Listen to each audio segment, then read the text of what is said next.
What's going on, guys? This is Rob Carbone, and you're listening to BD4, where there's no better way to get your Yankees and Knicks analysis than by tuning into this podcast right here, right now. Let's go.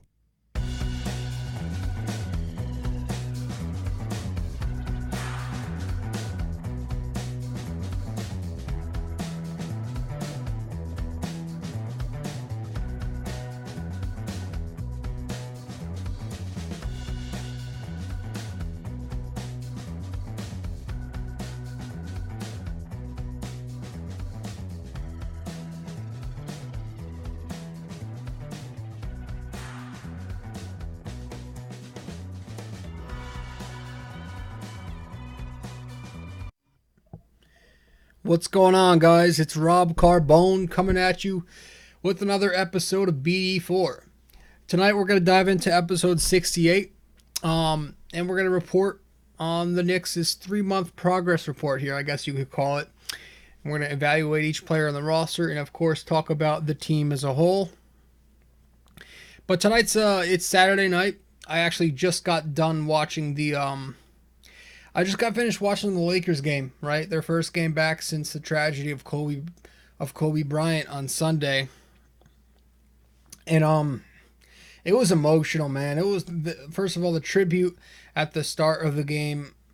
Excellent job by the Los Angeles Lakers organization there. It was just tremendous. And it still feels just so weird, man. It's still so hard to accept. I'm still having trouble processing this all because I'm telling you, when you lose an icon so sudden like that, so big, and not only the city of Los Angeles, but just the sports world in general, it hits you. It hits you really hard, right? And it sucks. And it's just the way it happened, who was involved, just that there were so many children in this tragic accident, just family members. Oh my gosh. And this is kind of, I've been a Knicks fan my entire life, so I've not been fond of the Los Angeles Lakers. But this season, man, honestly, obviously with the Knicks not doing shit this season, it's going to be hard to root against the Lakers now, man. And I got to say, I'm really pulling for them to make some noise this season and maybe do something this year and hopefully win a finals. Because as much as I dislike the Lakers, as much as I dislike LeBron James, this will be a hell of a story, you have to admit. So obviously, when I have the Knicks to root for and they have nothing to play for, why not just go for the Lakers this year, man? I'm rooting for them. I'm pulling for them. Not that I'm hopping on the bandwagon or anything, but I did buy myself a nice Kobe shirt, man, just to tribute him. And yeah, I think this would be a great story if the city of Los Angeles can just. It would just make a perfect story for how it's all gone down, man. And I just feel like it's wrong if I root against them this season. So that's going to be my team to root for outside of the Knicks this year. And unfortunately, they couldn't get the win tonight. The Trailblazers pulled away. But yeah, man, it was just an emotional night. And as I said last episode, I said on the show that Kobe Bryant was one of my 3 favorite ball players growing up. It was Carmelo Anthony, it was Allen Iverson, and it was Kobe Bryant, in whatever order you'd like. But yeah, those are the 3 guys I just loved watching. And with Kobe, it was that competitiveness, right? That competitive drive that really took influence into me. That's how I became so win hungry. That's how I'm so competitive out there, right? I have that same exact mentality, and I've got it from him. I got it from guys like Kobe Bryant. So it's, it sucks. There's not much else to say. It sucks. It's just so crazy when you say it out loud. Kobe Bryant will never be here again. Yeah. But that's that, man. We're gonna try to move on, right? Because that's what we got to do when something like this happens. We have to move on. And tonight we're going to talk about the Knicks, dive into their 3-month progress report. Obviously, it's not been a great season. It's not been a good season. It's not even been a bad season. It's been whatever worse than bad is, right? It's been egregious. It's just been pathetic. And so I gave the Knicks as a team so far 3 months in, they've jumped back down to a D. Right, last month they jumped upwards to a C minus, if that means anything. But when it's one step forward, 7 steps back with this squad, and that's exactly what we've been getting all season long with them.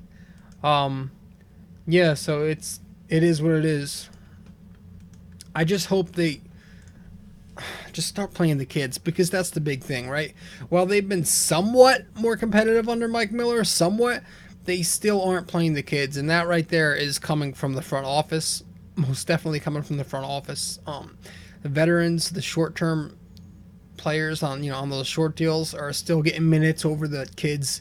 We're still seeing Morris and Randall having the offense run through them.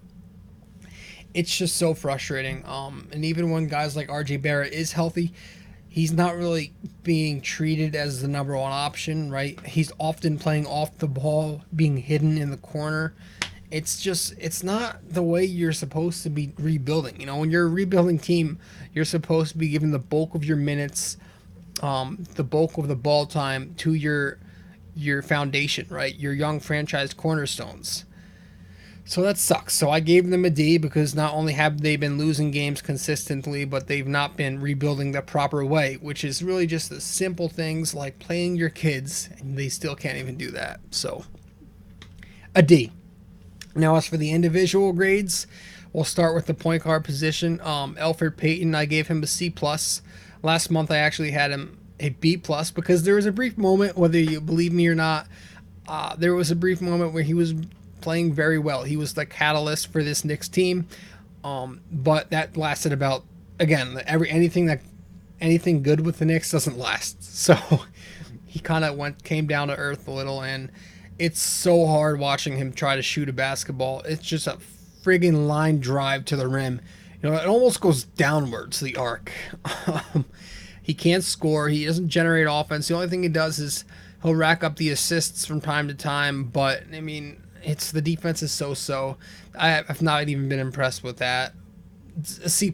He's been okay. Frankie Ntilikina, I gave him a C. Defense still struggles with offense. A C+, I would agree with that too. C for Frankie Ntilikina. But just because, he has a lot of defense, very good defender, but remember, he's a lottery pick. He's not really living up to that at all. He still can't generate offense consistently enough. It's once in a blue moon where he'll score 10 points and we'll go wild for that. He's not aggressive enough out there. He's not a floor general or anything. What does he do other than play defense? You can't really answer that. He doesn't do much outside of that. So it's going to be hard to give him anything more than a C. Like I said, maybe a C+, but yeah, Frank gets a C from me. Dennis Smith Jr., our third point guard, D-. The guy doesn't even want to be here. The guy forgot how to play basketball. D-, pretty straightforward. We'll move on to RJ Barrett. I gave Barrett a B. He's obviously injured right now, but pretty much the entire season he's been consistently around that B area. He's had his good games, he's had his bad games, but for the most part, he's been very solid. He's shown the ability to score consistently, right? He may not always shoot efficiently, but he can find a way to score somehow. He's good at creating his own shots. He could be ball dominant, but he's good at that. Like I said, he can create his own shots. He's a good driver to the rim. He knows how to get his own offensive rebounds. We've seen him put the ball on the floor and shoot off the dribble a couple times. He's good at that. And he's playing very strong defense. He can rebound, play make, and play defense too. So he's kind of a decent all-around player. And that's kind of been a surprise, coming from Duke, where he didn't really play much defense, or he wasn't known as a great defender over there. But so far in the NBA, I'd like to say he's played above average defense for sure. So RJ Barrett, overall, I think he's played at a B caliber level. So moving on to Marcus Morris, I gave Morris the highest grade on the team. I gave him a B+. Now, I know probably most Knicks fans will give him a grade if they were to in the A category, but I have a hard time giving anybody on a team that's 13 and 36 a grade in the A category. So I gave him a B+. That's my rule here. I don't give anybody an A when your team is, 20-something games below. So A B plus is good though. He's been playing so consistent on the offensive end, providing great mid-range shooting, even better three-point shooting. He's been their closer down the stretch. Not always great closing, but he has his moments. Defensively, he's been strong too.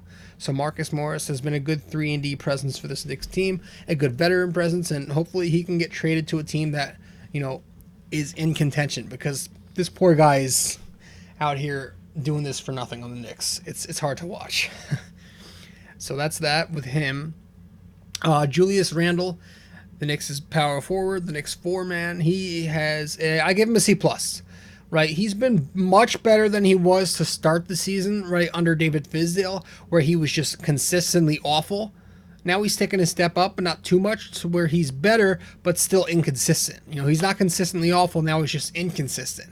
So I have him a C+, because he'll have his good games, and he'll have his really, really reckless bad games too. The talent's obviously there. You can see it. He has the talent to be a dominant force, but he does not have the IQ to be that dominant force consistently enough.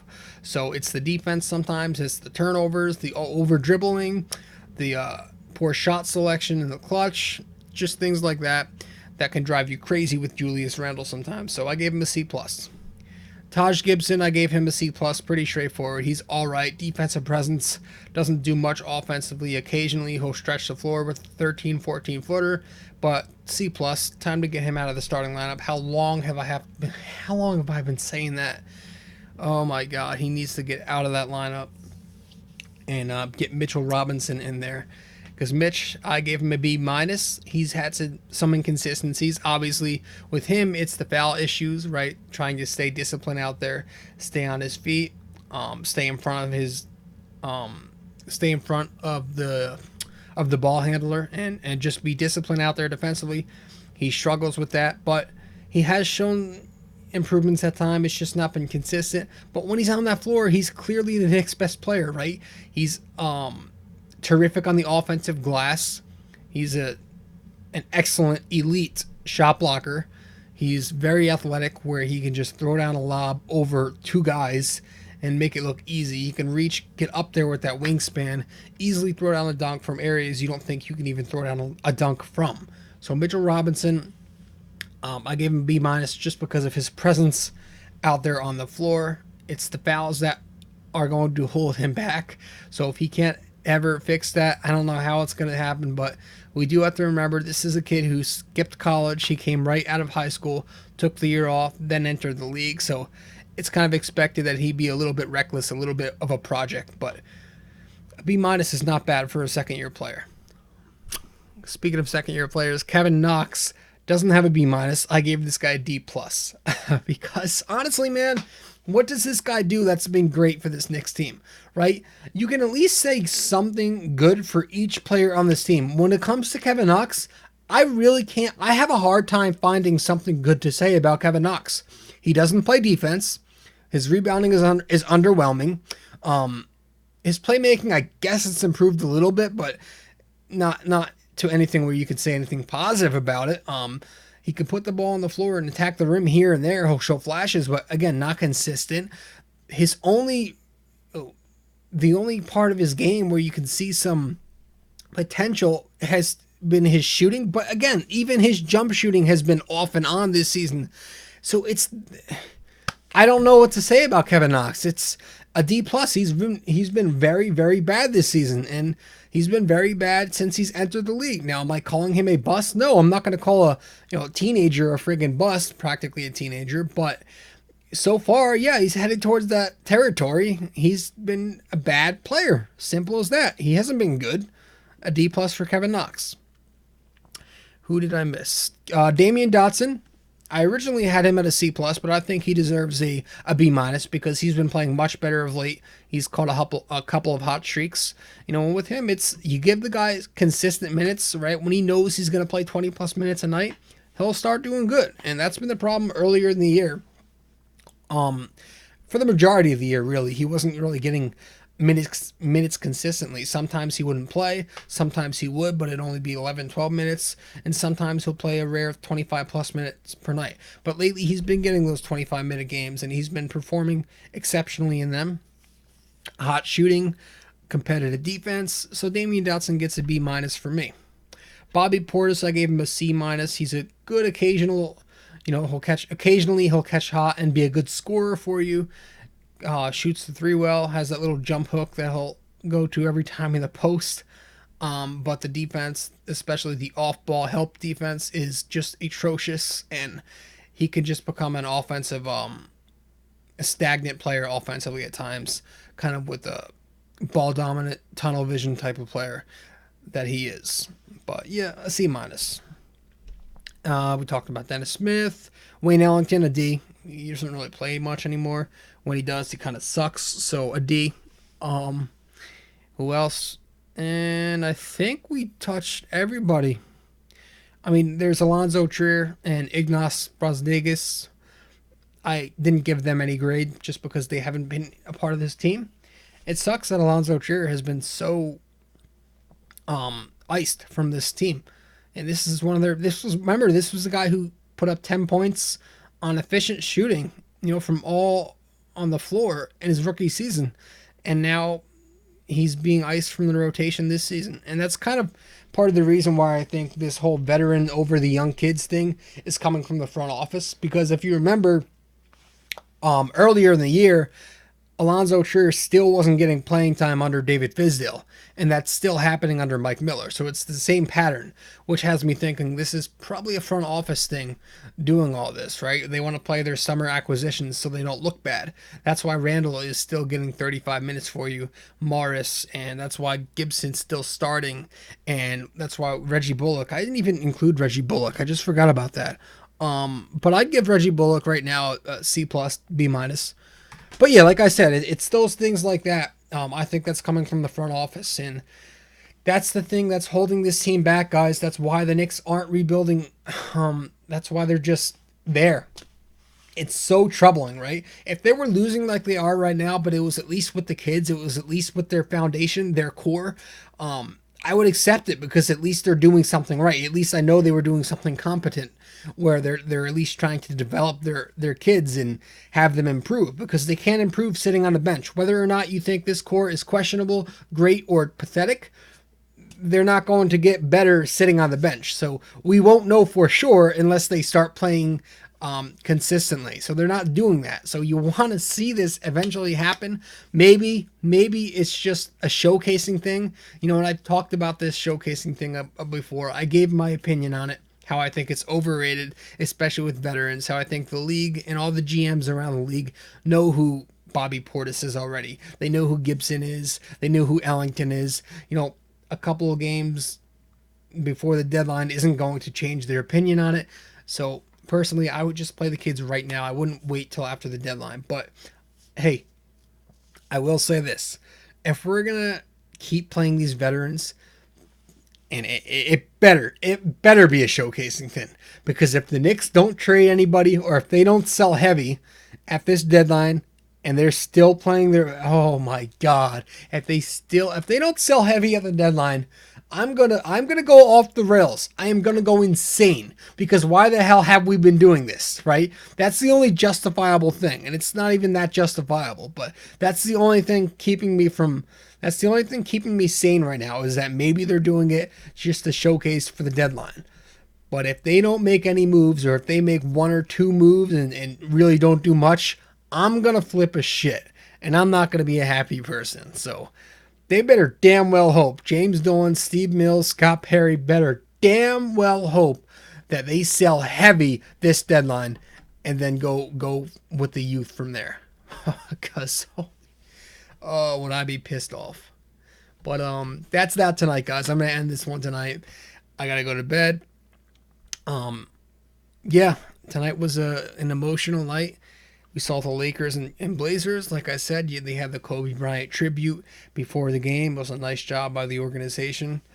And then the Lakers ended up losing in the final minutes. It was pretty back and forth towards the end there, but Damian Lillard got hot. But as soon as Hassan Whiteside hit that fadeaway from about 15 feet away, it was time to go to bed.